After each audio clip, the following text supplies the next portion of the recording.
راځه چې وژاړو، راځه چې وژاړو په چیغو چیغو، راځه چې وژاړو په چیغو چیغو.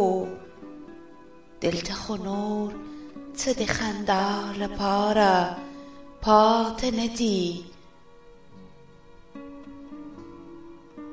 دلته رڼې میکدې وسوځېدې،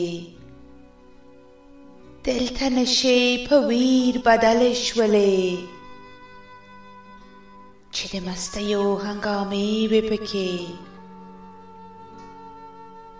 لاړې هغه کوڅې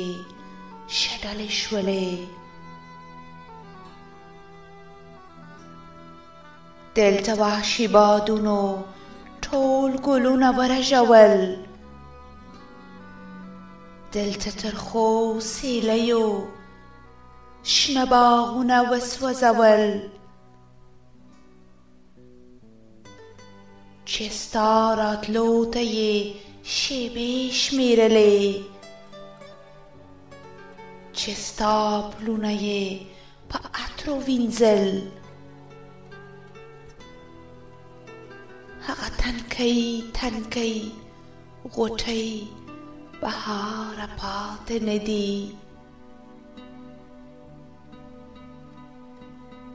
هلته چې ما او تا د مینې په سپېڅلي نامه د زړونو شمې د قصو په ښار کې بلې کړلې، هلته چې موږ د شپې وزرونه په لمرینو پلوشو وتړل، هلته چې موږ د مرجاني اوښکو ځلانده غمي د ارمانونو د ماڼۍ په دیواله وټومبل. تاندې غوټۍ مو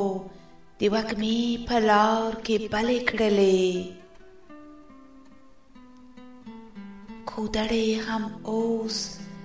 د قصو له ښاره پاته نه دي، دلته د تاک ونه کافره بولي، دلته سندرو ته زندۍ اچوي، دلته د پوهې دروازې تړلي، دلته تخته او تباشیر اوس شیطانی تورې دي، قلم څوک نه پیژني، کتاب معنا نه لري، دلته په شونډو اوس یوازې د ټوپک قصه ده، د الفبا خوږې نغمې له خونه ړلې ناتاره پاته نه دي،